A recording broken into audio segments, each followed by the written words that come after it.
Welcome back to the Funding Blueprint, the show where we dive deep into the journeys and insights of the most inspiring leaders and innovators in the startup ecosystem. I'm your host, Abraham, and today we have an exceptional guest who brings a wealth of experience and expertise in consumer technology and operations. Joining us is Shirley Romig, a seasoned executive with over 20 years of experience in scaling high-growth businesses and leading large-scale operations. Shirley is currently the Chief Accelerator Investment Officer at Techstars, the world's most active pre-seed investor, where she is responsible for overseeing the company's accelerator programs, managing the selection, funding, and mentoring of entrepreneurs globally. Before Techstars, Shirley co-founded and served as CEO of Mixo, a video social commerce platform renowned for its industry-leading retention and engagement metrics. Her impressive career also includes senior leadership positions at Lyft, Equinox, and Saks, where she led profit and loss responsibilities, built high-performing teams, and executed strategic initiatives that significantly boosted revenue growth, customer satisfaction, and operational efficiency. In addition to her executive roles, Shirley is a public company board director at Lovesac and Mama Mancini's, where she leverages her deep expertise in consumer brands, technology, social platforms, marketplaces, and physical operations to provide valuable guidance and oversight. Shirley is passionate about empowering entrepreneurs, innovators, and leaders to drive innovation and make a significant impact. Based in New York City, she continues to be a driving force in the tech and startup communities. Join us as we explore Shirley's incredible journey, her insights on scaling businesses, and her vision for the future of entrepreneurship. Let's welcome Shirley to the show. Hey, how are you? Thanks for having me today. Of course, it's a pleasure to have you here, and thanks for joining us. I want to dive right in. The startup journey is often hailed as an exhilarating ride of innovation and disruption. But for early stage founders, navigating the initial phases can feel like venturing into uncharted territory. In recent years, accelerator programs have emerged as a powerful resource, providing a launchpad and support system for fledgling ventures.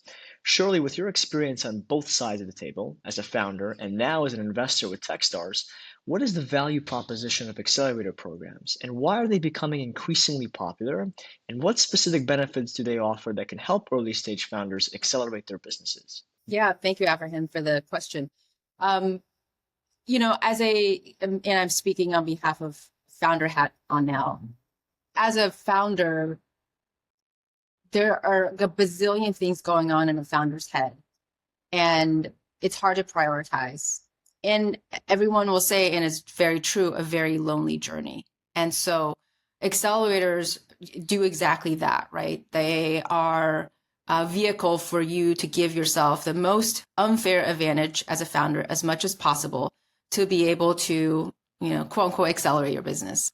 In the last year, we've seen a significantly more number of founders looking to the accelerator type of model to help them be successful in their ventures.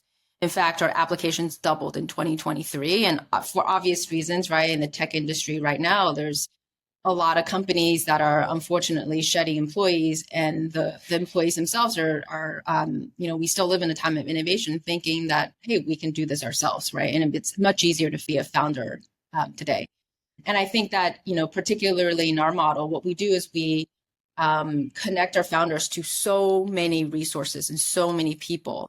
So we have a process called Mentor Madness, where we connect founders to 60 to 100 mentors within a 2-week period. Some people call mentor magic. It's both madness and magic at different points in time. And imagine having all of these resources in your fingertips, not knowing the next person you talk to, what kind of connection or help that they can offer you. And I think that is a tremendous way for founders to, not be lonely on their journey to entrepreneurship, knowing that there's a great deal of people out there want to help them, and therefore be able to shorten the cycle time, right? Because there's a few different things that kill businesses.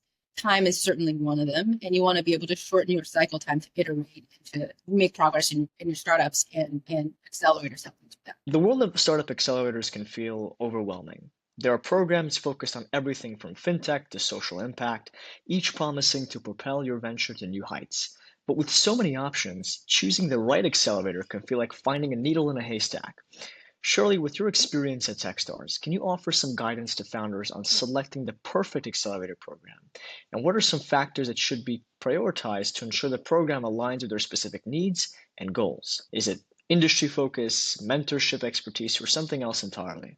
Really good questions. It's a lot of elements, right? It's kind of like choosing a school from the outside. They all look the same, and you tour it and they still kind of look the same to you. But then when you're in it, it's really different. I would say there's a bunch of things that you want to look at. The first thing you want to look at is what's the size of this accelerator? Like how many founders, how many companies are they letting in at the same time? Programs can range from a small handful, from 5 or 6 companies, all the way through, a couple hundred companies at the same time.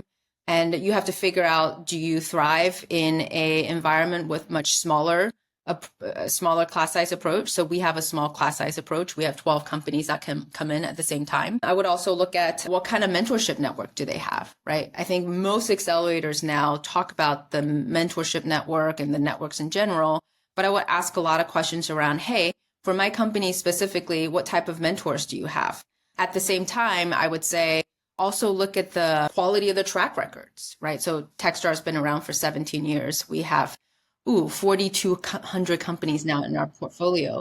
And so you got to look at the track record of that particular accelerator to see what people are saying coming out of that accelerator and the successes that they've had. And then I think the kind of that personal chemistry is also really important, because at the end of the day, you're going to spend a lot of time with that team. And there's a huge level of trust involved between you and that program team that's helping you through your process.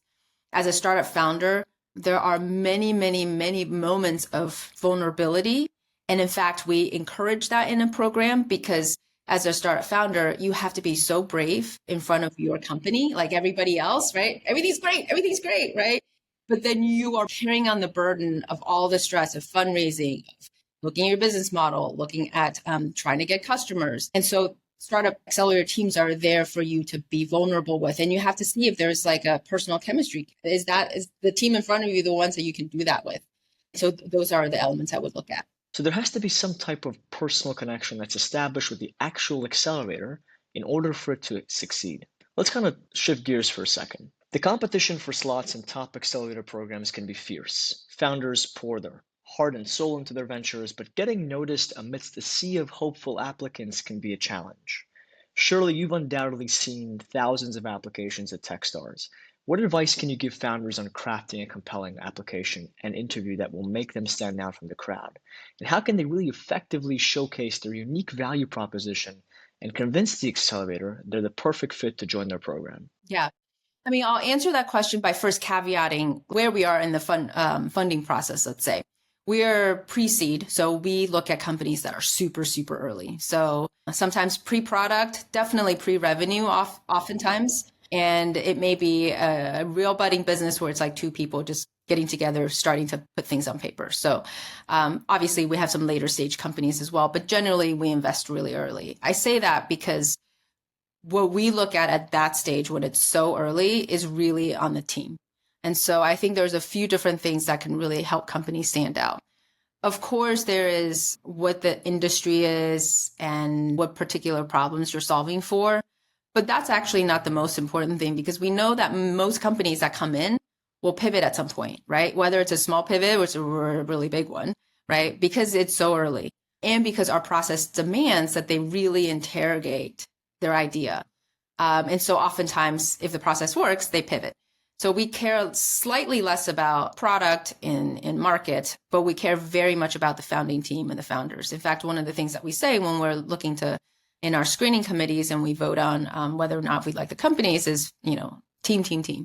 And so to that end, we're looking for a few things in the team. We're looking for founders who've gone through really difficult things, right? And it's not that we need everyone to have a really difficult childhood or some personal trauma to have to speak to, but that they have to really have demonstrated that they've been able to overcome obstacles before, right? We would want them to have examples of, like, tell me what the hardest thing is that you've ever done and how did you overcome it? Were there points in time that you wanted to give up and you didn't? Why is that? Being a startup founder is literally the hardest thing that I've ever done.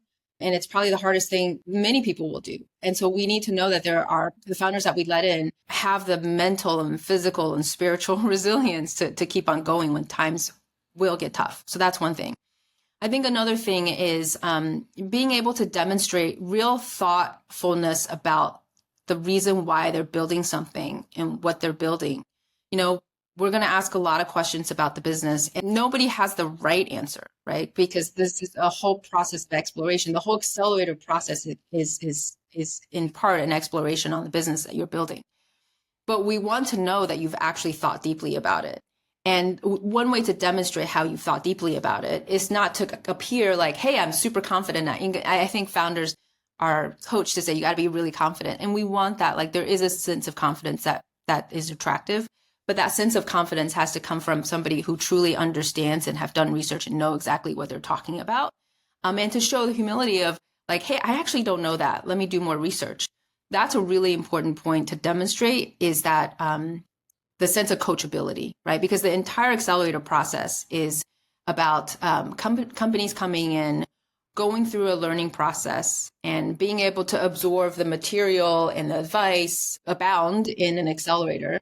And so we're looking for people who are open to new ideas, open to changing their minds. What is it? Strong ideas loosely held, think to that effect, right? People who are coachable, who want to come into a process and be able to learn and absorb material. And that's really important. And then the last thing I'll say is, you'd be surprised how often, maybe you're not surprised, but oftentimes founding teams break up or have some kind of co-founder, issue. I think where we can sense a really positive co-founder dynamic in the application process, the better off chances that you have. And so find ways to demonstrate that in the interview and application process. Just out of curiosity, I mean, obviously you've worked for Techstars and you've seen a lot of great companies succeed. A lot of great companies actually fail. And a lot of it also has to do with simply because the co-founders have a lot of dilemmas. So what are some of the traits you've seen that really led to those breakups amongst co-founders and team members? Oh my gosh, there's so many. I think is the question, what traits lead to the breakup, or what traits lead to success?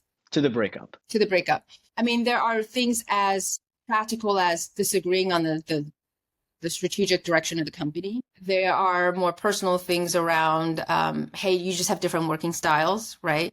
There's different motivation factors. One co-founder may want to go super, super hard, and the other co-founder actually thought that they got into a lifestyle business. That happens sometimes. I think that lack of desire to want to learn and build together is another one, right? So one founder thinking that they're right and won't listen to reason, I think, is oftentimes another sort of big, lack of disrespect between the two. It's, co-founding relationships are in effect relationships, and relationships take a lot of work and a lot of very clear, painful, sometimes open and honest communication. And so, sometimes we see all of a sudden, you think people are getting along, all of a sudden they break up, and it's because they haven't been able to be honest with each other about their feelings, and sometimes you'll see founders maybe in meetings and they're maybe saying things that passive aggressive to each other. And it's because they haven't been able to get to that level of very clear and honest and open communication. So those are, there are lots of good, positive working relationship traits too, but those are some of the reasons for the breakups. Okay.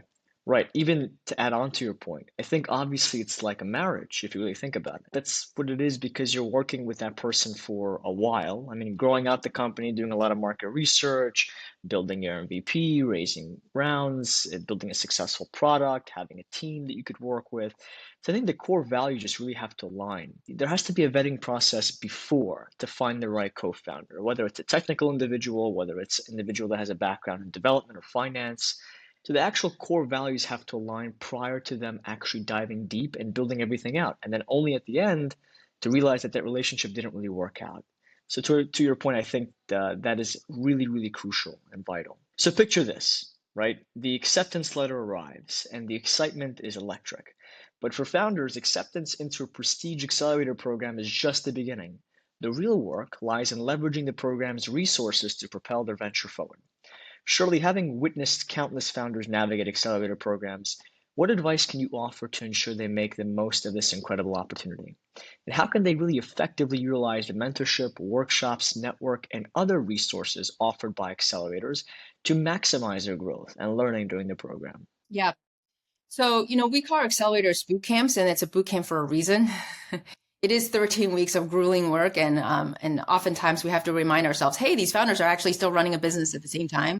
So we very intentionally build in periods where It's very intense. And then periods where, hey, they got a business to run, right? I think that as it is in life, we say often to our founders the first week, you get what you put into this. And we are here to set the stage to give you all of the opportunities in the world, but then you have to really take advantage of it and then some. The most successful founders I know are the ones who are totally unashamed, unabashed, and asking for help constantly all the time. In fact, I recently just spoke to a founder. She recently exited and I was like, hey, how are you able, what's your success? She exited within a couple of years of the company. And she was like, listen, I was not ashamed. I asked everybody for help. And I love that attitude, right? And so, as I mentioned earlier, we're going to put our founders in front of 60 to 100 men. Like, meet everybody. Don't read somebody's background and say, I'm building an AI. This person comes from a, healthcare background. What do they know? Right? Because you never know who that person knows or what they've done in their previous life, or somebody who they know have done something that's really meaningful and important for you. So I think really be open-minded, take every single opportunity, say yes to a bunch of things. Don't underestimate the power of just like really casual meetings. We make a lot of social opportunities available for our founders during our accelerators. And those are done there for, every single part of our accelerator is sort of honed over the 17 years for a specific reason, right? Social interactions serve a very specific purpose.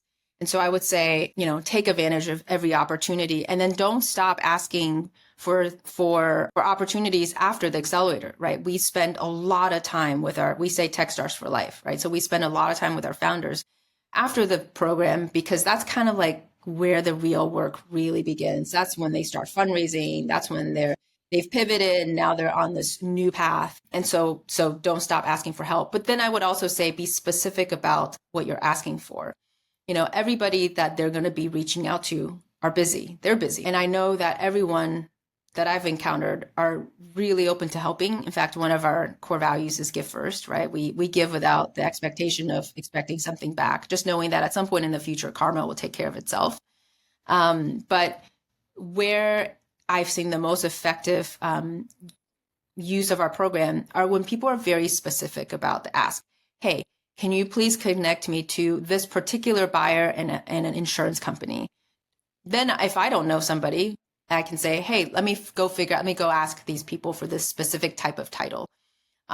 Because most people want to help. They just need to know exactly how. And they want to be able to, it makes them feel good. And so you want to be very specific, one request at a time. Don't worry if you're making 5 requests, as long as they're very specific, because then people are like, oh, I know exactly what you're telling me to do. I can do it for you. And I can do it for you right away because it's like clear and simple and easy. So I sorry for the long rant, but those are the ways that I think that founders can really get the most out of our programs. And I think specificity is your friend. I mean, if you look at it in reality, having an ask is important. So many founders are just afraid to ask for something. And there really shouldn't be a reason behind that, I think, because you can do whatever it is you want to do as a founder. You always have to ask yourself, like, what's the worst that can happen, right? Okay, doesn't work out, big deal. You move on, you tackle something else. But you also got to ask yourself, like, what's the best thing that can happen? Well, you can get everything you're asking for. And it's obvious that taking a chance and taking that risk is really, really crucial. So to your point, I do agree with you on that. The culmination of the Accelerator program is a moment of celebration, but it's also a launching pad for the next stage of the startup journey. Founders now have the tools, network, and hopefully some validation from the Accelerator experience. But the real test lies in translating that into long-term success. Shirley, what are some key considerations for founders transitioning out of an accelerator program? And how can they leverage the credibility and network gained from the program to secure funding, build strategic partnerships, and create sustainable business opportunities that will propel their ventures forward in the long run? Yeah, great question. I think that this is where you've got founders of different stripes. This is where founders who were operators in the past can have an edge, right? Because what Techstars is going to give you are the frameworks of like, here's how you should set up a fundraising process, right? Or here's how you should think about customer discovery. But the vast majority, 99.9% of the work falls on the founder and the founding team themselves. And so they have to be able to execute. And so when a founder exits our program, they're going to get a very specific roadmap on here's how you set up your fundraising process. We'll even give you the templates to say, here's how you want to categorize your investors, right? Here's all of our contacts. Pick the ones that you think make sense for you. But the work really comes down to the founders, making sure that they are being very intentional, being very detail oriented, being very resilient about following up. And I'm just speaking right now specifically on the fundraising process. And when they do that, you get successes, right? So, in the last year between January 23 and March 24, 530 Techstars companies raised $2.7 billion. And so there are 375 companies that raised over $1 million. And these are pre-seed companies. So these are very healthy rounds for companies that are very, very early in their stage. And so our process works, but it comes down to operational rigor of one step, one foot in front of another, doing the research, making sure that making sure that they set up a really clean data room. And we'll teach you how to do that. Like, what are all the documents you need? What are all the different types of, pitch decks you need? We have our famed demo day at the end of our program, and there's a type of pitch for that, but then there's a type of deck for that. And then there's all these other versions that you need to have when you're ready. Do you have the right narrative? Are you adjusting your narrative to the different audiences that you're speaking to? Do you have your script ready? Are you rehearsed? All of those different things are upon that month as they're exiting the program, getting ready to do now on their own in the future out in the wild. Of course, now still with the support of your Techstars family. But those are all the things that they really have to hone to be able to get the most exit velocity out of our program. Some great points. So Techstars, from what understanding, remains to have that family feel even after you graduate, even after a founder exits the program. So you can always turn back to them, ask them for resources, ask them for advice, which is awesome.